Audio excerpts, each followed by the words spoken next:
महाराष्ट्रात श्रद्धेला जागा आहे, अंधश्रद्धेला नाही. देवखेळ हे नावच सुचलं कसं? कमरेला जे घुंगरांचे आवाज असतात ना, ते तुम्हाला कुठेतरी ना घेऊन जातात एका वेगळ्या जर्नीमध्ये. तळागाळातील लोकांसाठी त्याने वेच चोरले होते. शंकासूर आला आणि शंकासूरबरोबर देवखेळ आला. मातीतली गोष्ट पण देतोय आणि चांगल्या लोकांबरोबर पण काम. सगळ्या इतर कृषी बोले, त्यांना शिव्या घाले, आरडाओरडा करे. तो वारा जो ब्लोअर देण्याचा प्रयत्न करणारा मनुष्य होता, मग त्याला ओरडे की कुठे केसच उडत नाही आणि तुझा वारा कुठे चालला आणि काय झालं. आणि मला अपेक्षित आहे मी रडणं. आता हा हसत होता ह्याच्यावर, आता हा पण झोपला. महाराष्ट्रात श्रद्धेला जागा आहे, अंधश्रद्धेला नाही अशी टॅगलाईन घेऊन एक नवीन मराठी वेब सिरीज आपल्या सर्वांच्या भेटीला येत आहे, तेही मराठी झी5 वर. आणि आता त्याच वेब सिरीजची टीम आपल्यासोबत आहे. आपण त्यांच्यासोबत गप्पा गोष्टी करूया. तर तुमच्या सर्वांचं ओनली मानिनीवर मनपूर्वक स्वागत करते. धन्यवाद. तुम्ही सगळे कसे आहात? पहिली गोष्ट. छान. पहिली गोष्ट आम्ही छान आहोत. आता दुसरी गोष्ट. हा, तर मग सर मी पहिला प्रश्न तुम्हाला विचारते, देवखेळ हे नावच सुचलं कसं? खरं तर काय, प्रत्येकाच्या आयुष्यात काही ना काहीतरी घडत असतं आणि एक कुठली गोष्ट खूप टोकाची घडली ना की मग आपण ऑब्वियस आहे की आपण देवाकडेच त्याचा धावा करतो किंवा देवापाशी जातो आणि त्या गोष्टीबद्दल बोलायला लागतो. आणि मग हळूहळू आपण त्या गोष्टीतनं बाहेर पडण्यासाठी आपण हे कळतो की त्याचाच खेळ आहे हा. सो हे गोष्टीमध्ये पण तेच सगळं घडतं. सो मग जर ती गोष्ट देवापर्यंत जाऊन येणार असेल, त्या गोष्टीबद्दल जर मी देवाशी जाऊन बोलणार असेल तर तो देवाचाच खेळ आहे हा एकंदरीत. सो म्हणून देवखेळ. आणि ही कल्पना, ही स्टोरी कशी काय सुचली? जसं मी सांगितलं की शंकासूर हे पात्र खूप बघितल्यानंतर ना त्याच्यात खूप लेयर्ड दिसतात. एक दिग्दर्शक म्हणून मला की त्याच्याकडे बघितलं एक गूढता असते, एक त्याची जी एनर्जी आहे, त्याची धावण्याची एनर्जी, त्याच्या कमरेला जे घुंगरांचे आवाज असतात ना, ते तुम्हाला कुठेतरी ना घेऊन जातात एका वेगळ्या जर्नीमध्ये. तर हे सगळं त्याचा पूर्ण आटायरच हा मला खूप पॅशनेट करायचा. मला शंकासूरबद्दल खूप कुतूहल होतं, तेवढीच पॉझिटिव्ह एनर्जी पण वाटत होती. कारण तो शिमग्यासारख्या सणांमध्ये आहे आणि त्याला एक छान पौराणिक गोष्टीचा लेअर आहे की तळागाळातील लोकांसाठी त्याने वेच चोरले होते. सो सर्वसामान्यांना कनेक्ट असणारा हा असुर असून देव आहे. सो ह्या सगळ्याच गोष्टी खूप मला रिलेट करणाऱ्या होत्या, मला त्याच्यावर काम करायला भाग पाडणाऱ्या होत्या. त्याच्यामुळे शंकासूर आला आणि शंकासूरबरोबर देवखेळ आला. ओके. प्राजक्ताताई, तुला ही भूमिका किती वेगळी वाटते? आधीच्या भूमिकेपेक्षा ही भूमिका काय वेगळी आहे? कथाच पूर्णतः अतिशय वेगळी आहे. त्यामुळे कथेमधली सगळी पात्र सुद्धा एक वेगवेगळ्या आपापल्या एका झोनमधून येतात. आपापल्या भूतकाळ आपापला घेऊन येतात, बॅगेजेस घेऊन येतात. तसं हे पात्र आहे. सारिका निमकर तिचं नाव आहे. मुंबईची मुलगी, कोकणातल्या मुलाशी तिचं लग्न झालं आणि आता कोकणवासी आहे. त्यामुळे कित्येक वर्ष ती आता ती कोकणामध्ये असताही काही सगळं पाहते. परंतु या सिरीजमध्ये जो सिरीजचा स्पॅन एक 7-8 दिवसांचा म्हणूया आपण, तर त्या स्पॅनमध्ये तिच्या आयुष्यात फार उलाढाली घडतात.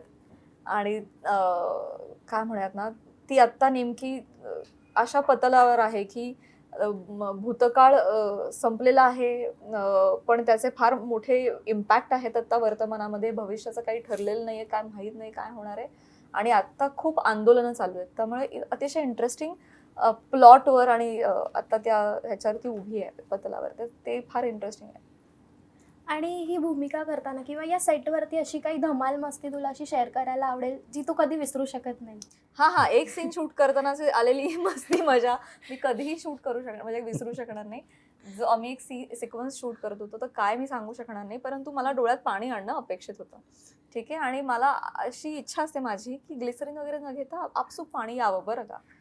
तर माझाच मित्र जो या सिरीजचा निर्माता देखील आहे, विनायक जाधव, तोच कॅमेरामॅन DOP आहे या सिरीजचा. तर तो अतिशय इथे उभा होता, अंकुश दादा आणि मी इथे आणि तो इथे. तर आमचं एक फार इंटेन्स लुक आणि असं सगळं चालू, आणि इकडून हा सगळ्या इतर कृषी बोले, त्यांना शिव्या घाले, आरडाओरडा करे. तो वारा जो ब्लोअर देण्याचा प्रयत्न करणारा मनुष्य होता, मग त्याला ओरडे की कुठे केसच उडत नाही आणि तुझा वारा कुठे चालला आणि काय झालं. आणि मला अपेक्षित आहे मी रडणं. तर मी नंतर म्हणाले, पण तू नसतास तर मी आणखी बेटर करू शकले असते.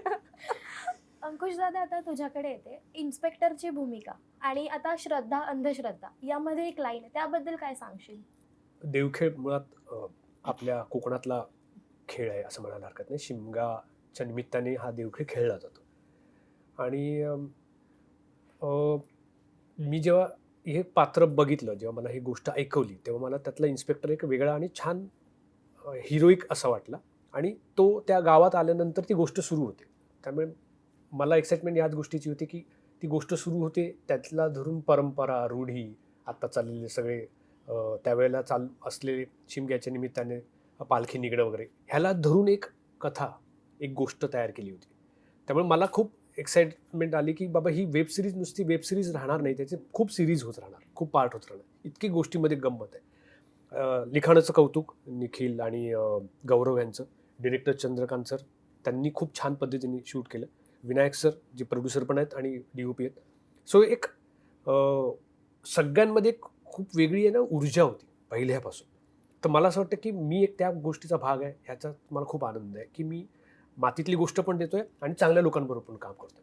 मग असे काही चॅलेंजेस वगैरे काय फेस केले ती भूमिका साकारताना? जागर राहण्याचे ते थोडेसे चॅलेंजेस होते, पण मला आवडतं खूप वेळ काम करायला. पण माझ्या बरोबरचे जे होते ना ते असं सतत खूप जागरण केल्यामुळे ना असे सगळीकडे सेटवर झोपलेले दिसायचे. आणि माझा छंद होता की मी सगळ्यांचे व्हिडिओ काढत फिरायचो. हा झोपला. आता हा हसत होता ह्याच्यावर, आता हा पण झोपला, असं सगळं झालं. त्या लोकेशन बद्दल तुम्ही काय सांगाल? गुहागर इतकी सुंदर जागा आहे, इतकी छान जागा आहे. शुद्ध हवा, उत्तम जेवण, चांगली माणसं. त्यामुळे आम्हाला शूट करायला मजा आली आणि कमी दिवसात आम्ही खूप काम केलं. त्यामुळे त्याचा सपोर्ट आम्हाला झाला की बाबा आपण हिल स्टेशनवर गेलोय कोकणातल्या एका, आणि तिथे आम्ही काम करतोय, याचा आनंद खूप वेगळा होता. आणि ते आता किस्सा ऐकला प्राजक्ताताईच्या जेवणाचा वगैरे, तू किस्सा फक्त या वेब सिरीज पुरता नाही येतो, तो नेहमीच असतो. प्रत्येक फिल्मला तो किस्सा निघतोच. तुम्ही दोघांनी आधीही काम केलंय, तर मग तुम्हाला कसं वाटतं एकमेकांसोबत काम करता आणि तुमची काय बॉन्डिंग, मजा मस्ती वगैरे काही? सांग खरं सांग. नाही, एक डेफिनेटली एकत्र काम केल्याचा फायदा होतो, कारण आपल्याला माहिती असतं की या कलाकाराची काम करण्याची ही पद्धत आहे.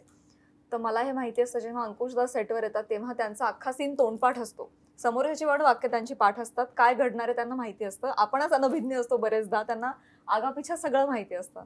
सो ह्या अशा काही अनेक गोष्टी आहेत की त्यांना मग सेटवर मग एकदा कॅमेरा समोर गेलं की मग फार टचअप लोकांनी केलेला आवडत नाही. मग तुम्ही तिथे राहा, तुम्ही फोकस्ड राहा. ह्या सगळ्या गोष्टी आहेत ना, त्यांच्याकडून शिकत शिकत आपण ग्रो होतो. तर एकत्र काम केल्यामुळे आपला एक अनुभव संच असतो, तो डेफिनेटली पुढच्या कामाला मदत करतो. आणि मग आपली वर्किंग स्टाईल, त्यांची वर्किंग स्टाईल मॅच करत आपण बेटर सीन फुलवू शकतो. मला असं वाटतं की एक सीन चांगला होण्यासाठी किंवा पूर्ण सिरीज चांगलं होण्यासाठी एक कलाकार नाही कॉन्ट्रीब्यूट करू शकत. सगळ्या माणसांचं काम उत्तम होणं आवश्यक असतं. त्यामुळे सगळ्यांची वेवलेंथ जुळवून घेणं आणि एक ग्रुप आर्ट आहे ना ही, तर ग्रुप आर्ट जर एकमेकांच्या एनर्जीज मॅच झाल्या आणि वाइबिंग झालं तर ते छान पोर्ट्रे होतं. आणि दादा तुझ्याबद्दल? मला असं वाटतं की ना, मी नेहमी म्हणतो की कुठलाही कलाकार तेव्हाच परिपूर्ण होतो किंवा त्याच्याबरोबरचा कलाकार खूप चांगलं काम करतो. तर मला असं वाटतं हिने खूप छान काम केलं. हिच्याबरोबर काम करताना एक वेगळं हे असते की आत्ता तिचा अनुभव 2 वर्षापासूनचा वेगळा अजून एक अनुभव तिचे गाठीशी आला. ती स्वतः प्रोड्युसर पण झाली, त्याची डिरेक्टर पण झाली, त्याची म्युझिक डिरेक्टर पण झाली, ती बॅकग्राऊंड पण करत होती, ती एडिट पण करत होती, त्यानंतर प्रमोशन पण करत होती. प्रमोशन झाल्यानंतर पैसे शोधत होती. माझे पैसे सगळे खर्च झाले, हताश झाली होती, पण तरी सुद्धा हास्य जत्रेला जाऊन ती तशीच हसत ती काम करत होती. तिकडे कमवत होती. तर मला या गोष्टीचा आनंद आहे की तो अनुभव आत्ता मी काही वर्षापूर्वी फिल्म केल्यानंतर आत्ता मी वेब सिरीज करत असताना मला असं जाणवलं की ना एक वेगळी प्राजक्ता आता परत दिसायला. तिच्यात अजून एक वेगळा अनुभव आला की ती जे प्रश्न त्यावेळेला डायरेक्टरला विचारायची त्याच्यापेक्षा जास्त 2 प्रश्न ती आता डायरेक्टरला विचारते. किंवा तिला अनुभव या गोष्टीचा आला की प्रोड्युसर झाल्यानंतर काय होत असेल किंवा डिरेक्टर झाल्यानंतर काय होत असेल, हा अनुभव तिला आला. आणि त्यांच्या खुर्चीत बसून काय तिला वाटत असेल मला माहित नाही. तो झालाय, तो पॉझिटिव्ह बदल झाला एवढं मात्र नक्की. तिला कळत असतं की काम करताना ह्या गोष्टीचा देखील लक्ष ठेवायला लागेल आपल्याला. हे सर्व फास्ट करावं लागेल कारण आपल्याला अमुक गोष्टी. तर या सगळ्या गोष्टी तिच्यात आल्या. पण कामात तिचा अजून फरक नाही पडला. काम तसंच चांगलं आणि चोख करते. बापरे, अंकुशदा. सर आता जे कोकणातले नाही आहेत जी लोक, त्यांच्यापर्यंत आता जसं की मला या देवखेळबद्दल जास्त काही माहिती नाहीये, पण तुम्ही अशा प्रेक्षकांना काय पोचवायचंय तुम्हाला या सिरीज मधून? मुळात खरं तर त्याच लोकांसाठी ही सिरीज आहे असं मी म्हणेल. याचं कारणच असं की तीच गोष्ट आपल्याला जास्त एक्साइटमेंट देते किंवा आपल्याला आपले पणाची जाणीव करून देते जी आपली नसते खरं तर. आणि यामध्ये तेच आहे की मातीतला जे काही आपलेपणा आहे तो त्याच्यात आहे. त्याच्यात एक गूढ रहस्य असणारी एक कथा आहे. सो या सगळ्या गोष्टी ना खरं तर हा फक्त महाराष्ट्रातला विषय नाही आहे. म्हणजे मुळात जर तुम्ही या सिरीजला फक्त डब जरी केलं तरी तुम्हाला असं वाटेल की अरे ही तिथे म्हणजे त्या मातीतली पण गोष्ट आहे. विषय हा त्या घडणारी घटना ही युनिव्हर्सल गोष्ट आहे. त्याचा बॅकड्रॉप हा शिमगा, हे कोकण, तिथली माती हा आहे. त्याच्यामुळे मला उलट वाटेल की ज्यांना माहिती नाही ही प्रथा परंपरा त्यांनी तर हे बघायलाच हवं. प्लस एक उत्तम कथानक जे आता OTTचा आत्मा आहे की तुम्ही कसं जसं अंकुशदादांनी सांगितलं की प्रत्येक एपिसोड तुम्हाला मानसिकता तुमची तयार करतो की तुम्हाला पुढचा एपिसोड बघायला पाहिजे. सो त्या सगळ्या गोष्टींचा विचार करून ही कथा बांधल्यामुळे आम्हाला त्याचा विश्वास जास्त आहे की एक एपिसोड बघितल्यानंतर डेफिनेट दुसरा एपिसोड बघायला प्रेक्षक तिथे जाईल. तर ही सगळी एक्साइटमेंट त्याच लोकांसाठी आहे की ज्यांना ही माहितीच नाही, घटना माहीत नाही किंवा शिमगा माहीत नाही, शंकासूर माहीत नाही. या सगळ्यांना ती एक्साइट करून तुम्हाला डेफिनेटली एका पाठोपाठ एक एपिसोड बघायला लावेल अशा सिरीजची एवढी ताकद आहे. आणि ती ताकद खरं तर या सगळ्या कलाकारांमुळे मिळाली आहे त्या गोष्टीला.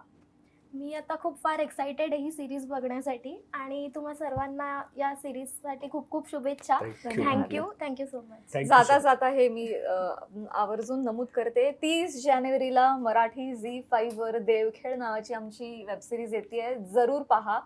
फक्त 99 रुपयामध्ये तुम्हाला महिन्याचं सबस्क्रिप्शन मिळतं मराठी झी5चं. आणि वर्षभराचं घेतलं तर फार नाही, 699च आहे. तर महिन्याभरासाठी जरी तुम्ही सबस्क्राईब केलं, एका दिवसात तुम्ही बिंज वॉच करा आणि आमची मालिका तुम्ही संपू शकता. तर नक्की बघा देवखेळ. तुम्ही देखील अशा मनोरंजन विश्वातील नवनवीन बातम्यांसाठी पाहत राहा ओनली मानिनी. थँक्यू. थँक्यू.